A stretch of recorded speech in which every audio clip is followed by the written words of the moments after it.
So while you're on the road, you're seeing all these animals and you tweet about it, and then you look at your mentions and suddenly you're like, hey. First of all, I don't look at all my mentions. You don't? Okay. No. I scroll through and you can tell when you generally know that you're getting a bit of stick because someone at home will like text and say, "Oh, what have you been up to?" So it's more like people at home that will read it and they're probably bored at work or on a train and they kind of find it amusing that Vaughan is getting a bit of stick. Yeah. They always come back. You're making your living out of it, India and the IPL. Sure. I'm actually not.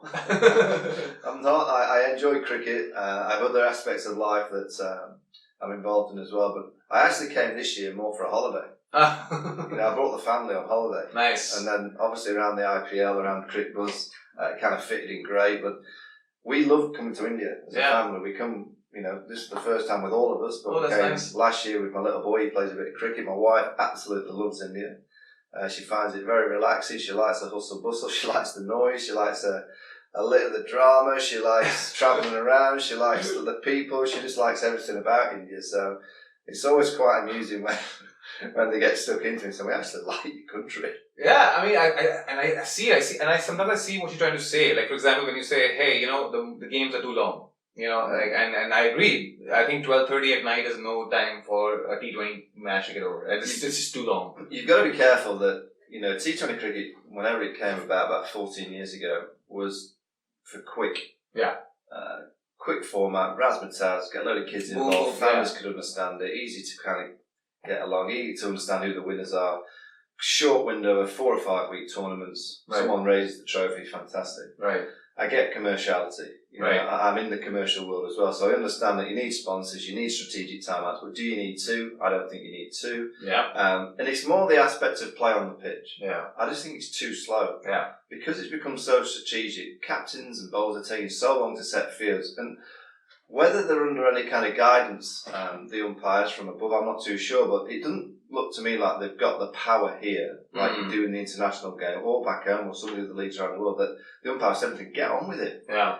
I think everyone needs to remind the players, administrators, that T20 was brought in for this quick fix, and it's been a revelation. Yeah. Now, don't ruin it. Yeah, I don't ruin it. Don't make it a 4. It came in. It was going to be a 3.5 hour from start to finish window. Yeah. And that was including pre-match, interval, post. Yeah. Now it's 4.5, 4 hours, 45 minutes. It's too long. And again, I don't quite understand in India why so late. Why play the game so late? Kids. Why can't you start 7 o'clock? Start 7 and wrap it up at 11 or 10:30. That'd be my advice. I'll probably get absolutely scathed through it, but I'm just trying to improve the game all the time, and I just think it needs to be quicker. Yeah. The 100 ball rise in England next year, I'm not saying that's a revelation, but it might just fall into place at the right time, because even the Big Bash, I work at the Big Bash in Australia, and that's getting too long. Yeah. It's getting too long, it's too slow, get on with it. And the 100 ball might just come in, and it might be a reminder, that was what 2020 was a few years ago. Yeah, exactly. Quick crash bang one, a bit of music, bit of dancing, ball flying to all parts, a bit of drama,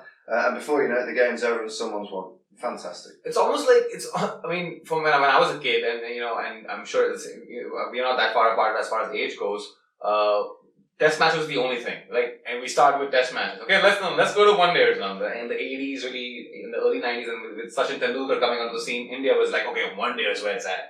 And now it's like, okay, T20, because now that's where our players are. Your Hardik Pandyas and all that. They're the T20 kind of players, and now we're going to 100 balls. So what's next? Well, there's T10. Man, I forgot about that. T10 in Dubai, and that's been a revelation. Yeah, that's very, very successful. I understand why you can play 2 games in a day. Yeah, you could easily play 2 games of 100 ball a day. I'm pretty sure if you want to, we'll schedule in and so on. You could just do those super overs. Every team just plays 1 over each. Bang the ball in the park, take the trophy, go home, sponsor the happy. One thing's for sure is that in time it will have to become simpler for the fans to understand, because I've been talking about it for a number of years, that somehow all the boards around the world have got to combine together and simplify the calendar for the cricketing fan. Absolutely. They should have test match windows for 5 weeks where everyone in the world play test match cricket. And then they must have IPL has to have a window. Yeah. The English tournament will have to have a window, and Australia. I'm sorry, the big power 3, as much as we can't allow them to rule, they will need their windows. They rule the game because they're the ones with all the dosh, and they bring in all the money. Other leagues around the world can happen, but it'll just have to be in conflict, I guess. Yeah. But there must be a test match window, T20 windows. The one format that I think you could do without from World Cup to World Cup is the 50 over format. I agree. And I would go World Cup every 4 years, but you only play 50 over cricket the year leading into the World Cup. So you have a 3-year window where you actually don't play 50 over because the calendar's getting too close. Yeah. And what's the purpose? purpose? It's too much and it's getting too confusing. Yeah. So when I go around the world and I'm commentating on a test match, and then I can see there's a 2020 series, a 50 over series around, I'm going, how can the fan understand this? Yeah. I can't understand it. I'm working. I'm like, how's that happening? How's this happening? And who's playing where and what? Whereas if it was just like from, I'd say, January to mid-February, everyone played Test cricket. Yeah. So we understood that around that time, all we talked about in cricket was Test matches. Yeah. From, say, mid-June to July, end of July, Test match time again. We all knew that was time to play Test match cricket. And wherever Test match cricket can be played at that time, that's where you play it. And then you go back to the white format ball, the white ball format. Right. And then we can talk about that. And then there'll be the IPL. Everyone just talks about and commits to talking about the IPL around that time. And I just think it'd become a lot easier and simpler for the fans to understand. I mean, I think of it like running. Like there's marathons, and that's what the test match would be, like your long, and then you have 100-meter sprints, which what a T20, T10 is. And it's different people. It's a different sport. The people who train for marathons are different from people who do 100 meters. You would never see Usain Bolt trying to run a marathon. It just makes no sense. But is that the evolution of cricket now? Like you just see 11 different guys? Yeah, no, the best can play all three, but it's hard. Yeah, There's only a small few. Virat Kohli. Joss Butler, Joe Root, these kind of players, Ben Stokes, Hardik Pandya. These kind of players can play at all three formats. Well, Hardik Pandya is a test match player. I don't think he's a test match player personally. I think he is. You think so? Yeah, because of his ball. I think he got lucky with that one day in England. That one day was his saving grace. commit to him, he'll be fine. Definitely, he plays the game that you need in Test match cricket, because Test match cricket will become 4 days. Oh yeah. It won't be 5 days. It'll be 4 days, probably 96 overs a day. Most Test matches finish inside 3 or 4 days already because of the way that they're playing. Yeah. And the Hardik Pandyas will become such an invaluable member of a side, because you'll need power, you'll need a little bit of flamboyancy, you need people to attack, because that, I think, will be the way the game's played now anyway. Yeah, absolutely. I just think in all aspects of the game, the one thing with cricket that winds me up is that everyone so the 100 ball comes out in the UK, and everyone's just murdering it. Yeah. It's a game of cricket. It's all it is. It's a game of cricket, short format, there'll be a load of colour, a load of people will be smiling. Why? It's almost like there's 3 things that you stay away from, 4 actually, if you include India. You don't mention anything about against Virat Kohli or MS Dhoni on Twitter, you get murdered. Yeah. Brexit, don't mention Brexit, you get scathed. Donald Trump. Oh yeah. Don't mention Donald Trump, you get murdered. And the 100 ball. Don't promote the 100 ball, because people say, you got a vested. Everything in life these days, you're vested. Everything's a vested interest. Wow. So if I praise Joe Root, it's because I've got a vested interest. Because I came up with him in Sheffield and he played for my Greek club. Vested interest. I can't say he's a great player because I've got a vested interest. Wow. I can't say the 100 ball is going to be a success. You've got a vested interest because you're going to commentate. Oh, I'm a commentator. It's my job. I'm allowed to do it just because I'm saying I love Test cricket. Have I got a vested interest in Test match cricket? I mean, the world's become utterly bonkers that you can't praise anything. Yeah. Because everyone thinks that because you're praising something, it's because you've got a link or a vested interest to that person or tournament or that country. I'm praising India apparently in England because I'm being paid and the IPL's massive. I actually like it here. I'm allowed to like places. People are allowed to go to a country and go, oh, actually, this is a cool spot. I might come again, or I like this tournament, or I like that player, or I like that combination. The world has become absolutely nuts. I think it's the problem with opinions, right? Everyone's got an opinion. The cliche, just like assholes, everyone's got an opinion. No, but so you're in a situation now where, as a former player, you can still get by. I look at, for example, what Hardik Pandya went through and KL Rahul went through. I'm sure you know of the controversy. Do you think that was over the top? Do you think that was ridiculous? Yeah. Yeah? I do, yeah. Do you think what could have been handled differently? Because it's still not done. Apparently, the Supreme Court is now forming an ombudsman group, and now they're going to be like, hey, if Hardik wasn't as crucial to our team as he is, I think he would have been in a lot more trouble. Because he had people vested interest fighting for him, saying, hey, you know what, he's the best all-rounder we have, fast bowling all-rounder we have in the country. Yeah. and he needs to be in the World Cup team. It can't be Vijay Shankar. I know Vijay Shankar's in the team. I don't know what he's doing in the team. This is my opinion. He didn't say this, but I'm saying this. I don't know what he's doing in the team. I think that was stupid. The selection of Vijay Shankar was stupid. Anyway. He's alright. He's three-dimensional. Oh yeah, I saw that tweet. That was hilarious. Yeah, good tweet. See, that's what you can do Rishabh Pant should be in that team. I agree. The Indians haven't got a left-hander. Apart from Shikhar Dhawan at the top and then Jadeja down at number 8. Well, it's so easy to plan against a team when they're all right-handers. Number 4, they should have had this free-spirited, I agree, X-factor, Rishabh Pant, stroll out there and just play. Don't play in a thought process sense. Just whack it. Yeah. That's what he says. He's a young kid. He's going to have horrendous days, but I'll tell you what, he will win games of cricket for India for the next 10 years. He will. Without any question. And he should have been at the World Cup. And it's funny because here's the hypocrisy of it all. Rishabh Pant is good enough to play test matches. Yeah, he's the keeper for test matches, but not for one-dayers. We need Dinesh Karthik for that. Yeah, that's confusing. So I was just, of course it's confusing. It's confusing for the players. The problem with all these, I mean, the KR Rahul, Hardik Pandya situation, you've got to remember, these kids are human. Yeah. You've always got to remember that. Yeah. It's like when I said, when RCB lost 6 on the trot, these, the BCCI and Virat was clever. He'd actually, as soon as the RCB team can't mathematically qualify for the playoffs, he should rest. I agree. He plays too much. Yeah. He's only a human being. Yeah. And people think I'm actually trying to help Virat Kohli and Indian cricket. That, I look at players like Virat, he plays the game 150 miles an hour. Yeah. And a human body is only a human body. It's not a robotic body that you can just plug yourself in and charge up. Yeah. It's something that they will have to be very careful. And eventually, and he is a different specimen because he's that good. Yeah. And he's that powerful in the mind. But, the perfect time for me to rest Virat Kohli would be as soon as the IPL playoff chances have gone, just give him a breather. Yeah. He's giving India the best chance to go on and win a World Cup. Yeah. Giving Virat Kohli the best chance to get his mind fresh. Because the only thing that can stop Virat from having an incredible tournament is his mind. Yeah. It's the only thing. Yeah. His game's incredible. He's got the gift to be able to play the white ball game better than anybody that I've ever seen. I agree. And he just needs a breather. I mean, I don't understand why people. That cover drive of his is just something else. It's wonderful, and I just think sometimes, when you say things like that are trying to help, people. It's like the MS Dhoni situation when walking on the pitch is completely out of order. It doesn't matter if it's MS Dhoni or Michael, whoever it is. Yeah. You cannot walk from that dugout as a captain to confront the umpire. It's a bad precedent. To be only fined 50% of a match. I mean, 50% of MS Dhoni's match fee. Well, he probably had that ruffling around in the bottom of his bag. Yeah.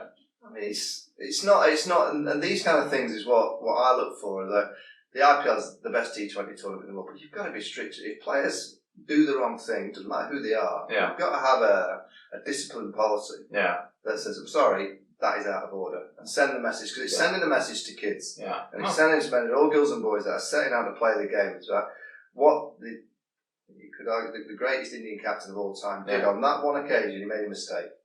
And what I don't understand in it is that, MS should just come out and say, I'm ever so sorry, that was wrong. Yeah. Just see, we all make mistakes. And I make 10 a day, more. We all make mistakes, and they're the kind of things that I look at, and they can just be a little bit stricter on some of those issues. He did. I think he confessed to whatever charges were leveled without contest and paid his fine. I think when he walked on the pitch personally and watching Dhoni for the years, I think he knew he was in the wrong. But I figured in his mind, he's like, I know I'm doing something wrong here, but this is what my team needs right now. Because I did see the hand go up and the hand go down. No, I didn't know. I did see that. I was like, wait, that's a no ball, but it's not a no ball. Well, again, common sense tells you that Bruce Oxenford is this square leg.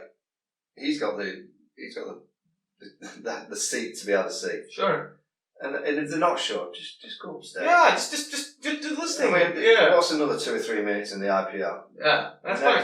It takes forever anyway. So what's another 2 or 3? Just check upstairs, and it would have been given as a no ball. All this controversy. Yeah. Jadeja, who I'd have been in that situation as well as a player on the field, when you know he's giving it and you know it's above, and yet it's not been given, and the game's so tight, I'd have kicked off as well. Yeah. But I'd have just expected the square leg might say, well, let's just put this to bed. We'll just go upstairs and check it. Yeah. It's just common sense, isn't it? Yeah, absolutely. I agree. Common sense. I mean, that's the key word here. Is common sense really that common? I mean, we keep saying it, but is it? I don't know. I don't think so. I mean, I just think because of social media now, that common sense has gone out the window. Yeah. Do you think Indians are more brittle than, let's say, English fans? Without question, yeah. Yeah. I think I actually tweeted this out that getting offended is our national sport now. We should just abandon hockey as a national sport. And that's what we do. We get pissed off. And people are, you know, it was hard. We stop. I will always give opinion of where I feel, you know, the game should go or a team should go, or, you know, even if I wasn't being a pundit. Yeah, sure. You know, in football, I watch football. I give opinion all the time. But in football, like England fans who comes to football, they're as passionate about football as we are about cricket. Yeah. Yeah. But I've seen movies and there's fights and there's gangs. We haven't got there yet. Like no, hopefully not. We don't have a Chennai gang beating a Mumbai gang right now. That's not happening. No, you don't want that. We don't want that. But if you had to compare like English football fans and Indian cricket fans, where would you say? No, I always say to people back home is that, you know, those that have never been to India, and particularly, you know, the UK, we have a lot of cricket fans, but they're not, I would say, obsessive. Yeah. The country generally is a football country. Yeah. And, you know, my friends generally are all football fans. And I would always say to them, the Premier League is big, and the guy's massive. I said, well, times it by 10. And that's what cricket is to India. Yeah. And they said, I can't. I said, just look at the TV audiences, look at the stadiums, just look at the social followings of all the Indian players compared to the footballers in the UK. Yeah. You know, you're looking at Virat Kohli's got the same amount of followers as Cristiano Ronaldo. Yeah. He's in the top 10 in the world. Lionel Messi. Yeah. You know, that's just Virat Kohli. You know, all the Indian players have a huge amount of social fun, as do cricketers that come over to India, and, you know, they can't get it. I said, come over and see. You've got a has-been that's not played for 10 years that walks through an airport and gets recognised still. Yeah. You know, that's just what cricket is in India. That, you know, they replay all the games from yesteryear. And I have watched that 2005 series multiple times on Star. They just keep playing it. And I've seen it so many times. It's great.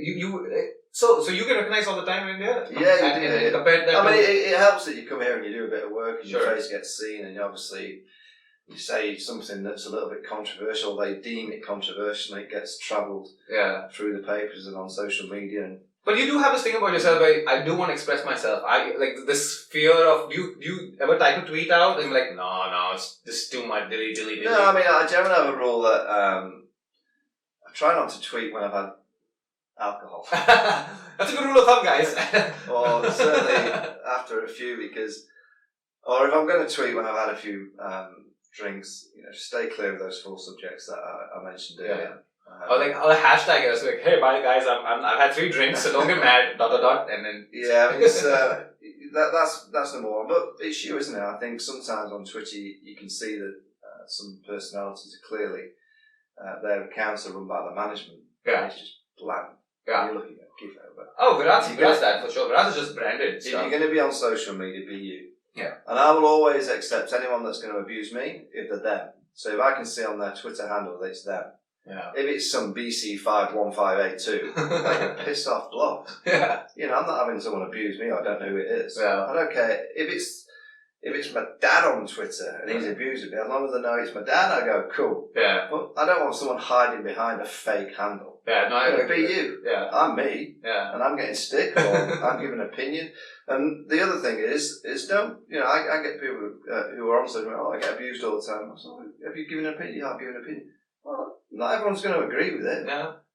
Don't be upset if someone disagrees with the opinion or comes at you hard. That's the nature of social media. That's why it's so great that the fan or the person out there can just come back and say, I'm sorry, I totally disagree with that selection choice that you made or that comment you've made on the game. Or they come back with a better opinion. You go, actually, I might have got this wrong. Yeah, absolutely. So let's wrap this up. I know you got to rush to your next thing.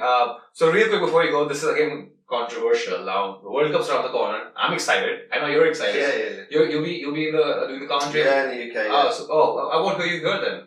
No, unless you get the radio. I'm doing BBC radio. Okay, great. Okay, so that comes online too. Yeah. So we can check that out. BBC Radio. Michael Vaughan on. So England looks hot. I have to say, I think the best chance England's got in a while. This team is really good. I'm sure you're really hopeful. But well, I was very hopeful, even without Jofra Archer. Yeah, but now he's in. No, and Jofra Archer will be in. He has to be. He's just the way he will be in. They're just trying to play a political. And I don't know. He could bat. He can bat. Yeah, he can bat. He can field. He's the cherry on the top. Because England's white ball team are very, very good. Yeah.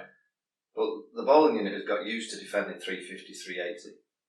And generally the opposition get decent scores. So the bowling is okay. Yeah.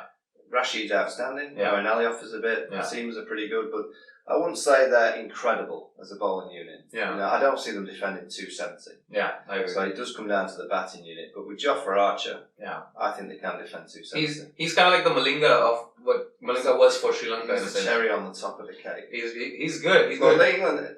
England have got the World Cup schedule in terms of the format back to what it was in the 90s, which allows the better teams more chance to win. Yeah. They're at home. Yeah. They're the best team in the world at the minute. Number one ranked team. Yeah.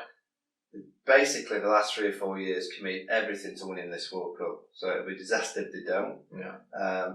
They have the right team. They've got the conditions. They're playing in the right grounds for all the different teams that they're playing. They've always handpicked the better grounds for the teams that they're playing against. Australia won in 2015 home.